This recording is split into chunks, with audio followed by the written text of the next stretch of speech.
Boston wrestling sports and the MWF explodes into a new year of unknown with professional wrestling content galore, and we need you to join our family. Every Tuesday night at 10 p.m. after we review the previous night's Monday Night Raw, it's Wrestling Insiders at your house with the unpredictable WWE Hall of Famer, Mr. USA, Tony Atlas. Wednesday nights after WWE, NXT, and AEW at 10 p.m., you never know who's going to show up on Wrestling Insiders Special Edition.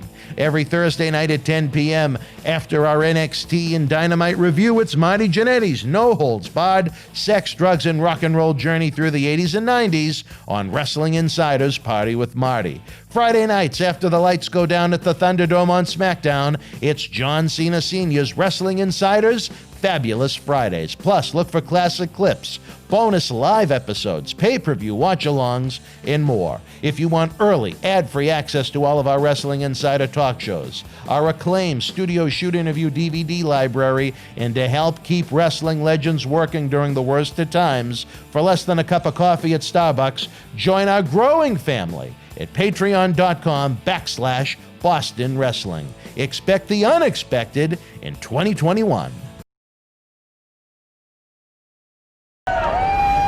This is Mick Foley. This is Harley Race. This is Shelton Benjamin. This is Mr. Wonderful Paul Orndorff. This is the Monster Abyss. And this is Daniel Bryan. This is JBL, and you're watching the MWF. Be there live.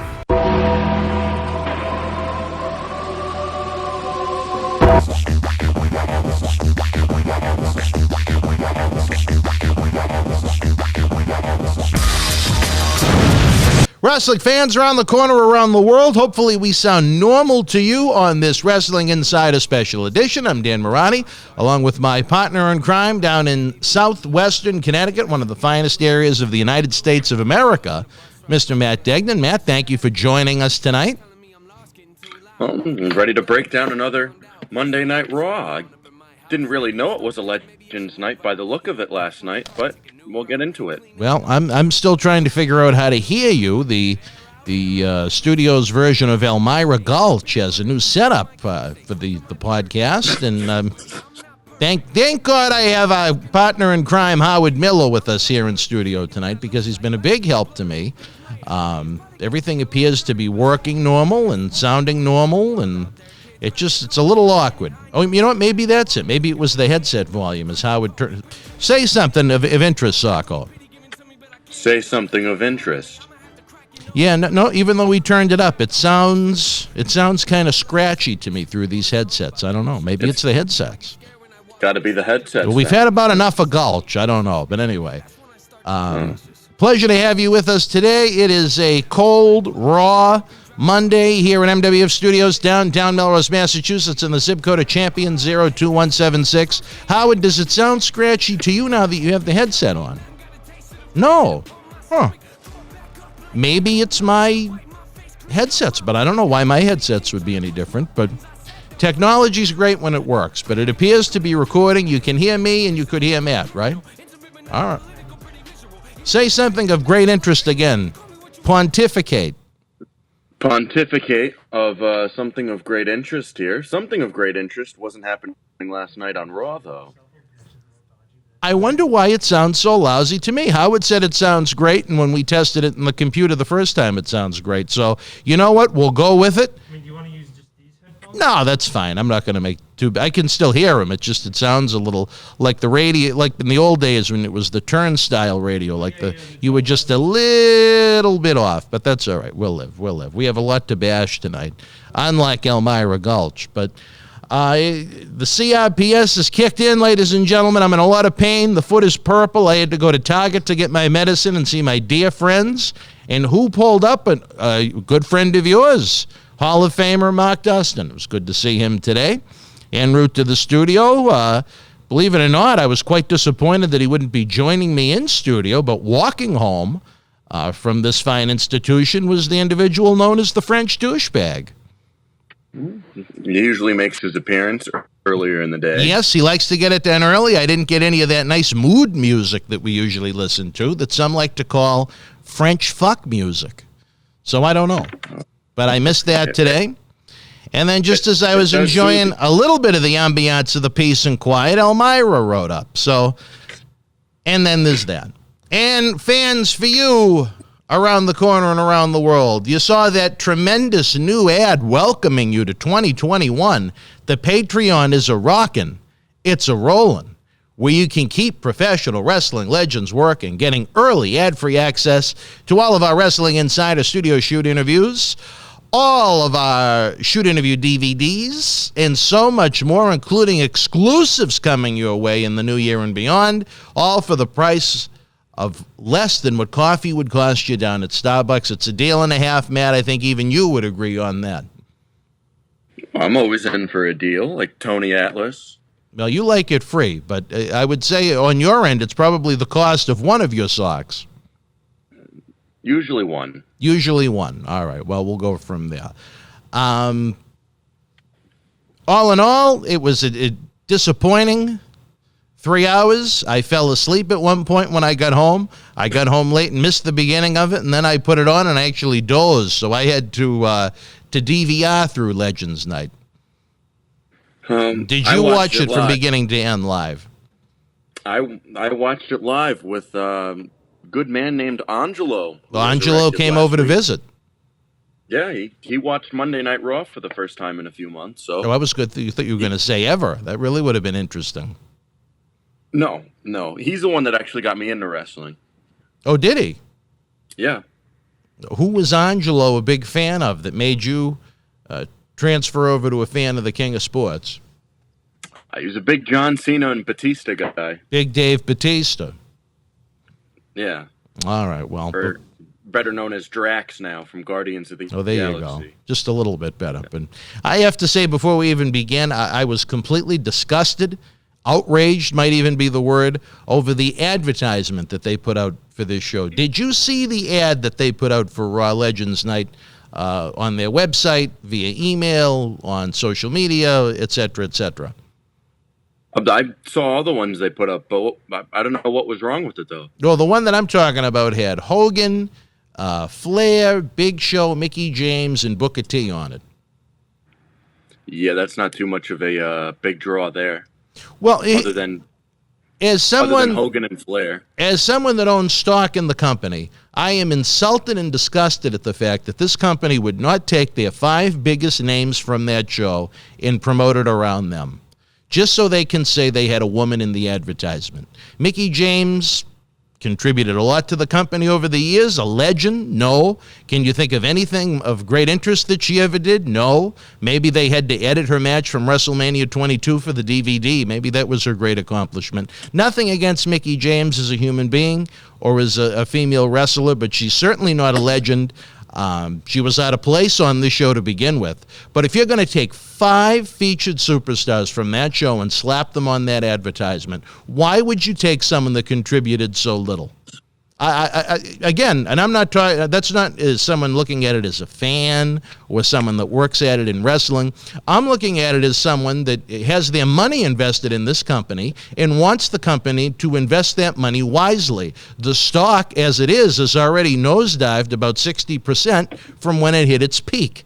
And to be hyping Mickie James as part of this legend celebration, to me, was just a complete and utter embarrassment. I was disgusted with it. Can you elaborate more? I don't know how much more I could add to it. I mean, if it was someone like... We're shooting right off the bat. Maybe someone like Trish Stratus, I could roll my eyes a little bit. But I mean, Mickie James. I mean, look at the women that they had there for the quote-unquote legends. Molly Holly. Tori Wilson. Alicia Fox. Talk about you know what? Someone that certainly has none, zero reason to be there. Caused Arn Anderson to get fired because she was a drunk, and they kept sending her to rehab. You know, someone that I think had job longevity because of issues she had with one of the WWE officials. Again, one man's opinion. I don't want to dive too much into that because it's secondhand information, but certainly not a legend, certainly someone that contributed next to nothing. I can't think of anything of any value she ever contributed on television in the 15, she was there forever, 15 years, just, oh, please. The whole thing made me sick. But that advertisement, when I saw Mickie James with Hogan and Flair, I couldn't believe it. And Booker T in the Crown to make him look like an idiot. Well, as we move into the show itself, sign up for the Patreon. Patreon.com/Boston Wrestling. I've had about enough. I'm in pain. My foot is purple. The medicine for my CRPS still hasn't kicked in yet. I feel odd. I'm at an odd table, but I have Howard Miller with me in the room, so that makes me feel just a little bit better. All right, now we can talk about the show. Okay. Raw Legends Night kicked off with Miz TV for some reason. You'd think they'd kick the show off with actual legends and not... Well, they did. They opened with the Hulkster. Let me get there.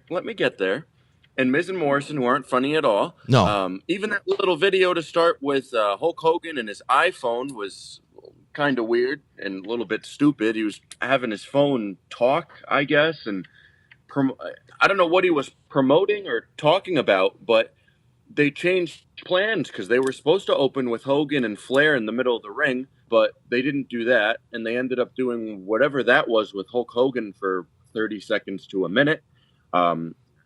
For a show that ended last week with someone possibly getting burned alive, and they started the show with Hulk Hogan talking to his phone and about social media, I don't know how one goes to the other, but... Wasn't much of a cliffhanger. Yeah, they didn't do much of that. Miz TV had the New Day as their guest for the show. This obviously turned into a tag team match between these two teams. The tag team matchmaker, Teddy Long, came out and made the match official, of course, because I guess now he can make matches official just because it's Legends Night. It was nice, but when it comes to making sense, not really. But I would have rather have had them make him general manager for one night or some shit like that. But what did you think of the Hogan video and Miz TV to kick off a Legends Night? Well, again, the cliffhanger from the week before was so uninspiring. I actually forgot to care if Randy Orton lit Alexa Bliss on fire. But I thought the little Hogan video was a fun 30 seconds, and then the next 10 minutes of the long, boring, uninteresting, repetitive Miz TV was just that. Long, boring, uninteresting, and repetitive. New Day's usually pretty good, but Miz and Morrison are just so miscast in this nonsense. Morrison is too good of a talent, and he's, to be honest, not funny enough. Miz at least has that type of heel personality where he can handle the talk show. Together, I don't like them. Hopefully, New Day Talks does not become reality, but it was very boring and uncreative. I enjoyed seeing our old friend Teddy Long come out to end this misery. Teddy, I don't know if you know this, Socko, but he made an appearance here in the Millennium Wrestling Federation while he was the general manager of SmackDown, which was quite a coup for us. They made Teddy look like a fool, obviously, saying that Miz and Morrison would face The Undertaker until Adam Pearce came out and whispered something to him. And then, of course, the big surprise saying that they'd face the New Day coming up next after the commercial break, which certainly wasn't a surprise because Miz and Morrison came out in ring gear. So there you go. There you go. And then in the match itself, New Day defeated Miz and Morrison. I thought it was a fun tag team match to start the show. Wasn't that bad of a match. Wasn't too much comedy to make me roll my eyes, so I was glad. A match that we haven't gotten before, 2-on-2. I believe we've gotten this in 6-man tag team action or 8-man tag team action, but 2-on-2, I liked it. So it wasn't that bad of a match. What did you think of the match itself? It was a solid tag team match. Morrison's bumps were very good. I thought Miz kind of had an off night in the ring. He was a little sluggish. You had the great spot where Kofi took out both guys with that outstanding leap over the top rope. Then, instead of presenting it as something dangerous that could have ended the match via countout, they went to a commercial break, as I always like to point out, which just shows the stupidity of the way the show is presented, to take away a finish, a potential finish, from a match, constantly. Then the next thing we saw, we went backstage for a couple segments. We saw a Randy Orton promo and Angel Garza trying to give a rose to Alicia Fox, and then Tatanka and Mickie James and Sergeant Slaughter were backstage as well. Yeah, well, he should have put the rose in a drink for Alicia Fox. Maybe she would have taken that. And Tatanka, it was great to see him, a good friend that was part of the 9th annual Paul Bear Holiday Headlocks Toy Drive endeavor. We're going to see him Wednesday night at 10, tomorrow night at 10 p.m. Tatanka returns for what I call a near 1 hour must-see episode. I thought he was going to wrestle. He was in his full gear. Yeah, he was really roaring and ready to go. And then Sergeant Slaughter called him a maggot, which I guess is about all. It's like Ron Simmons. It's about all they can get out of him. Yeah. The next matchup, AJ Styles defeated Elias. Again, a rematch from last week's. I don't know why we needed it 2 weeks in a row with the same outcome. But an okay match, nothing great, nothing horrible, just whatever. A little bit better than last week's, I believe. But what did you think of the match? I didn't want to see it last week, and I didn't want to see it this week. There is nothing about Elias that is enjoyable. You might like his hokey personality. He's got a little bit of size to him. But again, once the bell rings, there's just absolutely nothing there to work with. It's a waste of AJ Styles.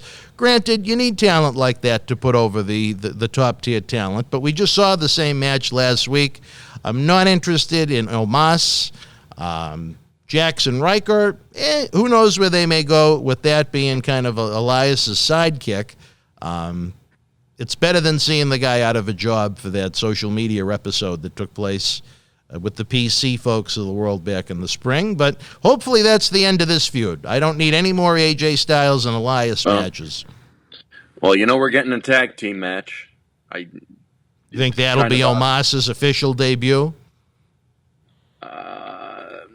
In-ring for main roster, yes. All right.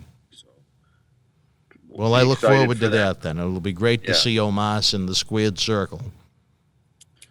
Another hellacious matchup last night. Peyton Royce and Lacey Evans defeated WWE Women's Tag Team Champions Charlotte Flair and Asuka in a non-title match. Royce and Evans had a little help from Ric Flair as he accidentally tripped his own daughter, Charlotte Flair. I guess he got the two blondes in the match mixed up somehow, and Royce and Evans get the win. Usually these type of victories mean they're going to get a title shot soon. Usually when you beat the champions, then they go to management and say, oh, we want a title shot. And so I'm sure we'll be getting that maybe at the Rumble, maybe next week on Raw, but I would guess it'll be next week on Raw since they like to do matches multiple times and can't hold their tongue on doing them. So what did you think of this women's tag team match? I believe this is about how many women's tag team matches have we seen in the past 2 weeks? I think at least too many. Least 8 or 9. That's about the best answer I can give. I have to say, I loved the Ric Flair and Lacey Evans interactions. I thought that was great. What I thought was another embarrassment, and I get it, it's 2020, but one of the all-time greats of the king of sports professional wrestling, Ric Flair being humiliated by his daughter, that in her entire career won't draw as much as Ric Flair taking a piss did back in the 80s, humiliating the man after the match was over. And she's done that a few times on WWE TV. I don't like that. No. At all. But I hope we get a little bit more Rick and Lacey. Maybe Lacey will ride Space Mountain. Well, they're already teasing something on social media about moving on with it. It would be a great angle. Maybe we get a mixed tag match. No, hopefully we don't need Rick in the ring. Outside the ring, sure. What about Andrade and Charlotte versus Lacey and Rick? And Rick, I think Nature's had enough health problems, but I'd love to see him with the lady, Lacey Evans, That's maybe not a managing WrestleMania her. match? No. No, okay. What about Rumble? No, no, we're their tag team champions. There's no need for that at the Rumble. No. The next matchup, Riddle defeated Bobby Lashley via roll-up after Riddle actually tapped out to the Hurt Lock, but the ref didn't see it as he was ducking out of the way so he wouldn't get hit. Thought it was a good match that had an ending to it. But I get they want to set up for a future match for the title between the two. So I'm not too mad at it because you got to set up matches somehow, some way. So not too bad. But I thought the match itself was actually good for just a match that was in the middle of the show. So I think if they do this match again at the Rumble, it could be a little bit better on pay-per-view. But what did you think of this matchup between Riddle and Lashley? It was horrendous because you kill all of the momentum that Bobby Lashley's built up over the past few weeks, making Little and Jeff Hardy tap out, have him rolled up and lose via pinfall for nothing, for something that's just going to be glossed over and forgotten about, not pushed. Why? Why not build up the man for something of importance for WrestleMania? Why not keep him hot? Why can't they keep anybody hot?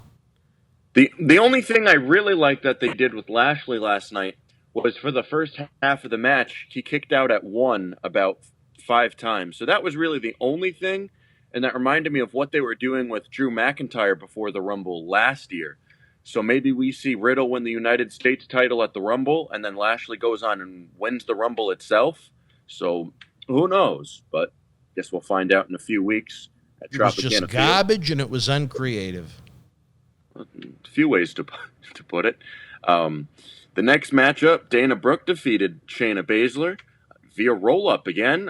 While Shayna had the Kirifuda clutch on her, Baszler didn't know she got pinned, and she kept the hold in until Mandy Rose came down to help her tag team partner out. Nothing I really cared for. It was short, so I was happy about that. What did you think about Brooke and Baszler? Waste of time. It sucked. Good thoughts. We'll move on. Randy Orton defeated Jeff Hardy. A good, slow, and methodical match between the two. I don't like that every single one of their matches has the same exact ending to it. You know, the twist of fate into the RKO, and I just think it's unoriginal when you do the same finish between two guys for almost 15 years. But I don't know what else I could say, but I don't know. This match was originally supposed to be the main event of the show, but then they did something else to close, which we'll get into.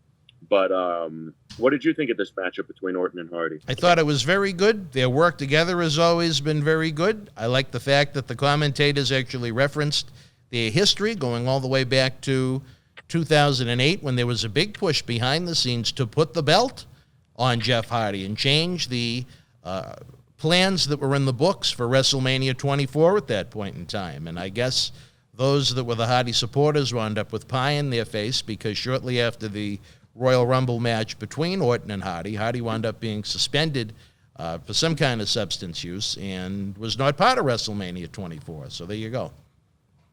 But it was a good match. I enjoyed it. Then he faced his brother the next year at WrestleMania. No, yeah, in that one too. Yeah. The next tag team matchup, we saw Lucha House Party defeat Raw Tag Team Champions The Hurt Business in a non-title match. Pretty good tag team match. I don't like The Hurt Business taking 2 losses in one night with Bobby losing, who's the United States champion. Then you have your Raw Tag Team. I think, you know what? Every single champion last night lost except for Drew McIntyre. The Raw Tag Team Champions lost.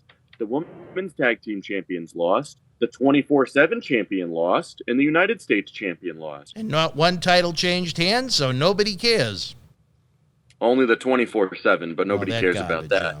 Yeah. But, I mean, this was a good tag team match. And then at the end of it, they teased Cedric Alexander having a little beef with Shelton Benjamin. So we'll see where that goes. I could see them kind of parting ways with Cedric as he's starting to cause a little bit of distance between him and the rest of the group. What did you think about Lucha House Party getting another win? No, I thought it was a good non-title match, a good way to continue a little feud, give the Hurt Business someone to work with outside of New Day. I like the fact, again, that they let Lucha House Party speak for, 20, 30 seconds, and that little vignette they did with Melina, who really added a lot to the Legends cast. But, I think it's certainly a year or two too soon for Cedric Alexander to part ways with the faction, but who knows where that will go, but I'm sure we'll see more of Lucha House Party and Hurt Business. Speaking of the 24/7 title, R-Truth won the 24/7 title back from Angel Garza during a backstage segment. He had some help from the Boogeyman as he scared off Angel, and then R-Truth rolled him up backstage because 24/7 title, I guess, always has to be won via a roll-up. What did you think of R-Truth becoming a 50-something time 24/7 title holder? Waste of time. Angel Garza, with what they're trying to do with him, and I know there are some ladies that listen to this, but with the gimmick he has right now, they should have every woman on the roster ready to blow him.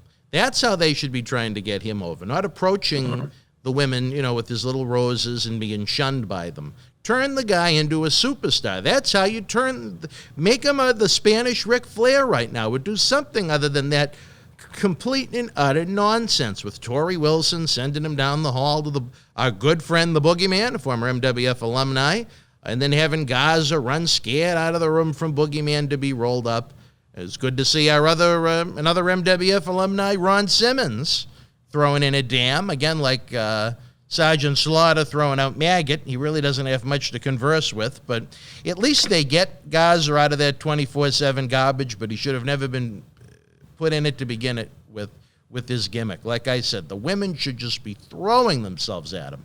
If this was a time period when you had fans in the crowd, almost like Rick Rude, you should have women jumping the barricades trying to get to him. Get him over. Do something creative and different instead of this boring shit with the roses that no one wants to see, nobody cares about it, and is completely forgettable. I think Ron Simmons has the easiest promos in professional wrestling. Well, he doesn't have to worry about memorizing a script, that's for sure. All he has to do is really look in the mirror. In the main event of Raw, we saw Drew McIntyre defeat Keith Lee to retain his WWE Championship. A very good match to end Raw with the Legends watching on stage. I like that little touch. I didn't really understand it, but I thought it was kind of cool because we've never really seen that before. Goldberg came out after the match to confront Drew McIntyre. Goldberg says that Drew didn't show respect to the Legends for some reason, even though he never did. They were short on time to end the show. Drew was supposed to cut a promo after the match and say something about the Legends or something like that, and then Goldberg was supposed to come out, but they didn't have enough time, so they just sent Goldberg out there. Goldberg then challenged Drew McIntyre to a championship match at the Royal Rumble, but Drew doesn't accept. And the show ends weirdly as Goldberg shoves Drew McIntyre, and it goes to black right after that. Which clearly shows they didn't have enough time. The whole Legends night did not feel special at all to me, and it had no feel of Legends being there at all, other than these little 30-second clips throughout the night, which really no one really cared about. Wasn't a fan of the night going in, and it sucked even more than I thought, and they capped it off with that bullshit with Goldberg and McIntyre that I'm not interested in, and I really can't see anybody else interested in Goldberg and McIntyre, where McIntyre is going to have to carry the Berg for a few minutes in a match, which I can't see being good at all. And I usually these Legends match, you usually know how they go, but the way they've been with Goldberg the past couple of years, you have no idea what they're going to do. I mean, I'm probably going to pick McIntyre to win, but if they somehow, some way have Goldberg win this and go to WrestleMania or something, that's going to be just very, very bad. But yet again, they end another show on some weird cliffhanger that nobody really cares about. I know we were talking about the past week or so that they should end this show with a big angle. I wouldn't consider Goldberg and McIntyre a huge angle. I mean, if Goldberg had a few good showings the past couple of years in WWE, okay, I could see some people being excited if he had some good matches, but when he beat The Fiend after The Fiend was hot last February. His match with Strowman that wasn't that good. The match with The Undertaker that was just god-awful. Him beating Kevin Owens when Kevin Owens was hot in 2017, probably at the peak he was in when he was in WWE, and he beat him. And then the match he had with Brock Lesnar at WrestleMania in Orlando, which no one really cared about. So, I disagree with you 300% on that. That crowd was hot for that match. It was presented like a real fight. They didn't need to go 20 minutes. They didn't go 20 minutes. They kept it short, sweet, and to the point. And the crowd was... Go back and watch that from the beginning to end, and the crowd was hot for it. I could care less about it. You might not have, but the crowd there was hot for it. Well, the crowd... That's also the crowd at WrestleMania, which usually is excited for anything. But, I mean, the way it was on social media... The way Goldberg beat Kevin Owens and then facing Lesnar, who already didn't show up as it is. You have Goldberg, who just beat a young, up-and-coming talent. You have Lesnar, who doesn't show up. I mean, no one cares about that. What do you want to see? Do you want to see McIntyre and Keith Lee again? Do you want to see a boring match between McIntyre and Sheamus? What they did with Goldberg was very effective. They have people talking about their product, at least, as opposed to another boring, garbage main event that sucked with a guy that's out of shape, that shouldn't even be in main events. I mean, what do you really want? He job cleaned to the Claymore. Do you want to see any more with McIntyre and Keith Lee? Do you have really any interest in Sheamus and McIntyre on pay-per-view? Goldberg is effective in getting people to talk about their company, and it's a lot better than them doing it at Royal Rumble than at WrestleMania. It's like the thing with Chris Jericho a couple weeks ago. You get people talking, but in a negative way. It's just everybody saying Oldberg. No, I didn't see one positive thing about Goldberg on social media last night. Yeah, you get people bashing your product. Great. Is that going to pop a rating for next week? Maybe if you have Goldberg open the show, but I guarantee they're going to have Goldberg do a 5-minute promo to close the show, and the third hour viewership is going to tank because nobody wants to see it. Have him open the show, and people watch it, and then they'll go away. But I can't see anybody being actually excited. Go on social media and look at those replies and those tweets to Goldberg, and they're all negative. Well, the good thing is it's only a small percentage of the fans that use social media when it comes to the shows in and out. People on social media are generally negative about the show every week, no matter what's going on with it. So what else is new? Goldberg is going to be in twice a year, whether they want him or not. I think it's a great execution of him. I think it's going to make fans want to see what's going to happen next week. And how often do you say that with these god-awful, boring shows? If the show ended with Keith Lee and McIntyre, there would be zero buzz coming out of that show. So at least they ended it with something. Whether you like it or not remains to be seen. You got to give him a week or two to at least try and play it out. I'm not the world's biggest Goldberg fan. I think when he's used right and executed well, I think he adds a lot to the presentation. Can McIntyre get a better match out of him than Strowman and Fiend last year? I think so. I really would have liked to have seen what Roman could have got out of him at WrestleMania, but, he's a 53, 54-year-old man. He has to be in there with the right person. I think McIntyre is athletic enough that he can get several good minutes out of the man. We'll have to wait and see. Yeah.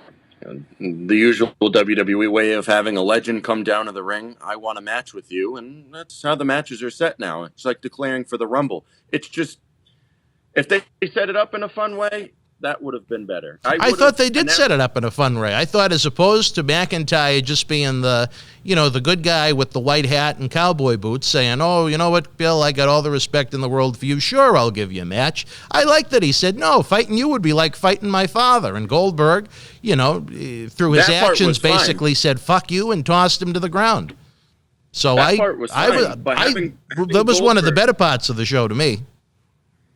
Well, the rest of it was garbage. So, I mean, having Goldberg out there is not going to be much of a difference. But just having someone walk out and saying, I want a title match, it's just doesn't add any excitement. I would have announced Goldberg previously before the show and then have them kind of bump into each other backstage and then get more out of it next week. But instead, you had fans getting a complete surprise, wondering when they're going to see the guy again. Why announce him and throw him in there with a mix of 40 other legends that nobody really cared to see that much and were executed poorly for the most part? I think having him as a surprise was a great thing. Well, a surprise in the last 5 minutes of the show, which I'm sure everybody was already tuning out for. So, and it wasn't that long either. Well, you can look at the glass half empty or half full. I think with what they're working with here, I'm trying to look at it half full. Well, when you look at the viewership for the show, it'll be one pop, and then the next week it'll be back to the same bullshit. And that's why I wasn't a fan of the show. And as I said, going into it, I wasn't high on it. And coming out of it, I still thought nothing of it because they didn't do anything great coming out of the show as a whole. The ending with Goldberg, okay, that's fine, I guess, for a throwaway match at Royal Rumble. You know, it's not like it's going to be a long-term booking for months to come. I just hope they don't have Goldberg beat McIntyre. I mean, if they didn't do the stuff with Goldberg the past couple of years, I would say Goldberg's easily going to lose. But well, after the Rumble, you got 5 more matches with him, and then hopefully for you, that'll be it.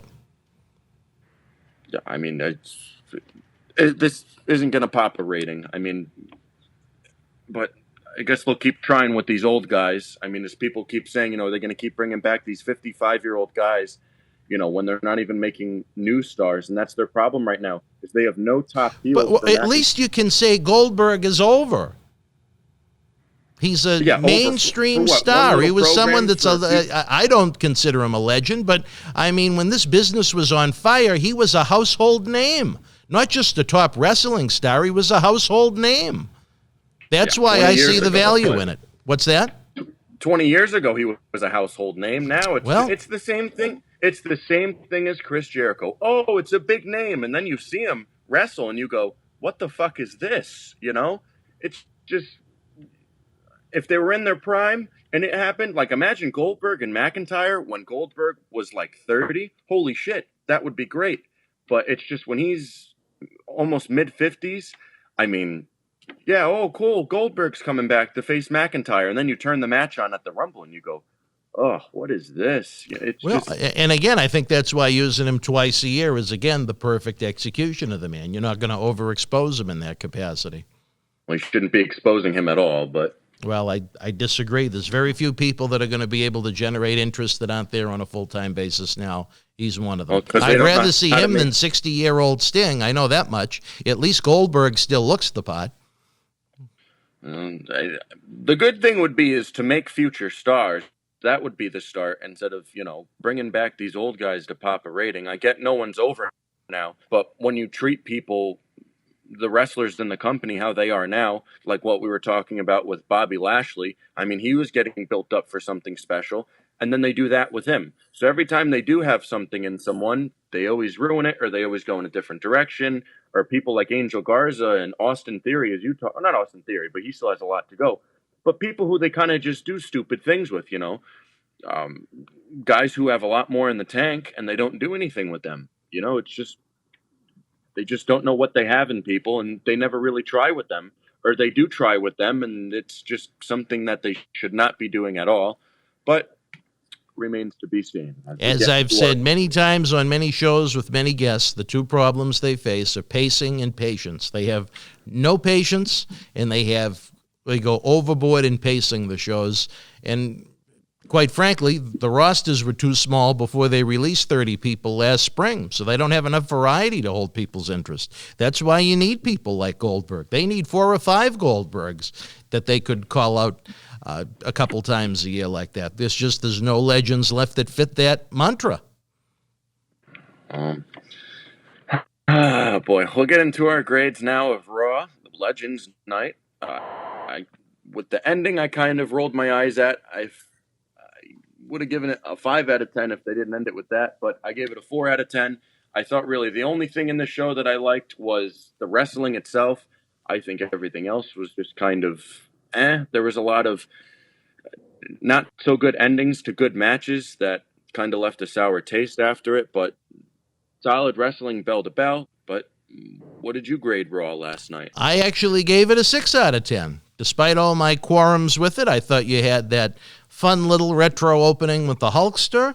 As much as I hated Miz TV, I didn't think the tag team match was all that bad with New Day and Miz and Morrison. I thought the follow-up to the cliffhanger with Orton lighting Alexa Bliss on fire was kind of pathetic, though someone's calling right now to tell us what they think, apparently. Again, AJ and Elias certainly had no interest in that. You kind of glossed over all of the great Randy Orton promos that took place in the back with the various legends that I thought were really good. I also really liked as I noted, the Ric Flair and Lacey Evans interaction. I hope they do something with that. I thought the Hulkster, they got as much value out of him as they were going to, trying to give Drew McIntyre a little rub. I could have done without Jimmy Hart chasing Sheamus around, but that's just one man's opinion, as we like to say. I hate the fact they killed Lashley's momentum. If I never see Dana Brooke again, that would necessarily be a bad thing. Orton and Hardy, I thought, was a very good match. I thought House Party and Hurt Business was a good non-title match. And I really liked the ending. So I actually gave it a 6 out of 10, even with all the problems I found with the show. I think on most of the big segments, I think they were hit more than miss. And I think it generates interest to see what they're going to do next week, leading up to the second biggest pay-per-view of the year. Guess we'll find out next week what happens. I'm sure they'll do a cliffhanger after cliffhanger that leads to nothing, but we'll find out.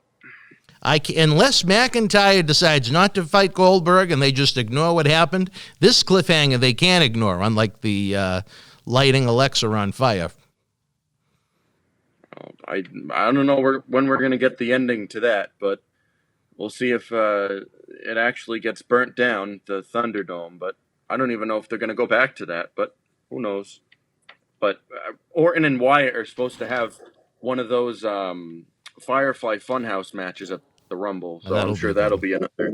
Yeah, they're going to have that, and then they're going to have McIntyre and Goldberg in a 5-minute match, and then they're going to have the Rumble matches. That'll be a good Rumble. No, you can't be negative until you see it. Yeah, well, and then it does happen, and it's usually even worse than you think. So the 1-hour women's Rumble match, I'll give you that one. That's a lot to sit through, especially on a 5 or a 6 hour show. I'm sure the Rumble will be just as exciting as last night. Well, we'll have to wait and see. We looked at it differently. Our opinions differed this week greatly, even though our ratings weren't too far off. No, only 2 off, and I know you don't like the halves and stuff like that, but if we did do halves, I would do a 4.5. So 4.5. All right, it was leaning towards a 5. All right. Well, if you want to lean towards something, folks, look at the clock as we approach the 10 o'clock hour tonight. We're going to be joined by the Hall of Famer himself, Mr. USA Tony Atlas, as he kicks off Wrestling Insiders at your house in the brand new year.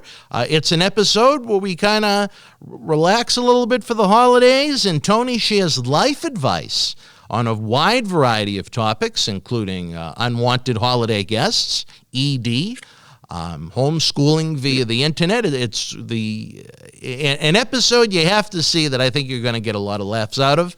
Tomorrow night at 10 o'clock, Wednesday night, after AEW Dynamite and WWE NXT hit the road, it's time for Wrestling Insider Special Edition, where we're going to be joined by a man that at least appeared last night. I don't know how much he contributed to the efforts, but he appeared on Raw Legends Night, Native American Tatanka, for a near 1 hour talk about professional wrestling. I really think you guys are going to enjoy this episode, much like the fans did last Wednesday for the episode with your dear friend Jerry Saggs. It's great for Jerry. We received several messages, believe it or not, true story, that said that was one of the best interviews we've ever done. Did you actually go back and watch it like I asked? I have a little PTSD. Yeah, a little Saganovich. And then Thursday night, you want to talk about shooting, baby. I just got done editing this one before we went on the air. It is an hour and 40 minutes of Wrestling Insider's Party with Marty Jannetty. Let me tell you, folks, after we do our review of NXT and AEW, get yourself a beverage. You might need a full-course meal for this one. It may be the longest episode in the history of the series. Marty and I discussed the late Bullet Bob Armstrong, Tracy Smothers, Marty's time in high school, jobs he had outside of professional wrestling, and ultimately what broke him into professional wrestling. Again, a very interesting show, just a little long in the tooth, but as long as it's good conversation, there's nothing really wrong with that. Whenever there's a party with Marty, it usually flies by. Well, some people on YouTube said it looked like Marty did a little too much partying, but that's a different story for a different time, as we like to say. He likes to party a little too much, but for him, it's the usual. And then I am hoping, of course, during his world travels right now during these corona times to try and avoid the corona hotspots, the man with one of the hottest spots in professional wrestling, his dome. And we're not talking about the Thunderdome. John Cena Sr., hopefully we'll have him back Friday night at 10 o'clock right after SmackDown for some engaging professional wrestling talk. It's always interesting to get the thoughts of a man that once main evented Monday Night Raw and promoted WWF house shows in the 70s locally. Very interesting career that man has had that the fans forget about sometimes, but you know what? You're going to have to tune in to see what we talk about because I don't know what that is. Mateo, any news and notes you have to add before we leave these great fans until Tony Atlas joins us in a few minutes? No, they didn't even announce anything for Raw next week, I don't believe. They usually like to announce them almost the day of or like an hour before. Yeah. So we'll wait to find out what happens next week on Monday Night Raw. But they're going to have to build a big show next week because they are going against the national championship game for football. So they're going to need Billy next week. Oh, yeah. They're going to need him. They're going to need Undertaker, Ric Flair, Hulk Hogan, Stone Cold Steve Austin. Bring back everybody. But, well, I like the fact that they added to not leave Fox and SmackDown too much out of the loop. They added just a few legends to the SmackDown show Friday. I think that will help that number. Yeah, and they got those big championship matches on Friday night. Well, I mean, you know, I think it's the first time they've teamed Roman and Uso together since they've done the turn, so I think that'll generate interest. No, they tagged together a few weeks ago, I believe. Oh, did they? I apologize. Yeah, that was against Kevin Owens, and so I know they tagged though. Very forgettable, but at least they tagged. Yeah, just like everything else they do. Well, I don't think we're going to forget what we're going to see Friday night on SmackDown, especially you. Be hellacious. Anytime you can get the Anoa'i family together against these two adversaries, it's going to make for a must-see main event Friday night. Little Saganovich and Yandronovich in a street fight. On the back-loading dock. Well, I figured I'd get a little joke in. I don't know if that's going to be over the heads of anyone, but we like to have jokes. All right, well, Matt, I guess that's it. I'm going to rush to the refrigerator, get myself a cold beverage as we prepare to enjoy Wrestling Insiders at your house. Life advice with Tony Atlas tonight. If you have questions for Tony, we've already taped this episode, but please feel free to email them in or leave them in the comment section below of that episode. We're always interested to know what you need to know from Tony about how to live. I know you're going to be tuning in for it. I can't wait for that segment we were talking about. What was it, last night or the night before? A little dysfunctional, if you will. I love Tony saying, really? Well, he's still trying to figure out what the first word meant. But anyway, wrestling fans, for my partner in crime, Matt Degnan, my technical wizard, Howard Miller, over to my left, we thank you for joining us tonight on Wrestling Insiders Current Events Monday Night Raw. What did you think of the show? Leave your thoughts in the comment section below. If you're chatting away during the premiere, like our great friend Slick Rick B, like J.A. Will, like Maria, like Tina, Tania, like Lisa, like Larson, like everybody else whose name I'm forgetting because my foot is purple and it's throbbing right now, let us know what you think on a scale of 1 to 10. Again, from Matt Degnan, I'm Dan Mirade. We'll see you at 10 o'clock. Good night.